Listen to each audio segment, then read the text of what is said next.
as a tracking engineer and track something or work with a producer or produce something, when is it done? I've been a mixing engineer and gotten sessions where things needed to be timed and tuned.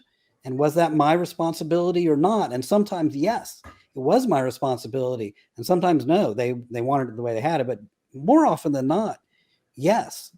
And so I think we get into this issue of, well, if we're trying to make it sound as good as we can, what can we do to make it sound like a hit, sound like it's on the radio? And so, of course, this mastering idea starts to come into play. Classic question: when do we put a mix bus compressor on? Are you going to mix through the mix bus compressor? Are you going to mix and then put that compression on? And then we start to think about gluing everything together. And next thing you know, we've got two compressors on the mix bus and a limiter. And now we're kind of doing what would you call it, right? Pre-mastering. And so I think to your question, to wrap this up, and because I've opened up a couple cans of worms here,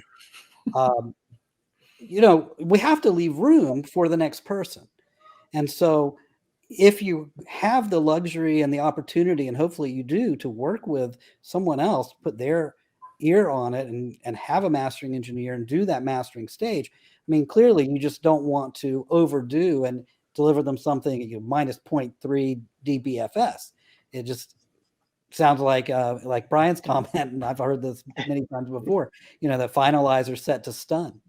So I think we just have to be careful about what are the roles and how do these different roles play out, and hope, for me in an educational setting, help students to realize and see that it doesn't have to be all done by yourself, and working in a team setting is actually beneficial in a lot of ways.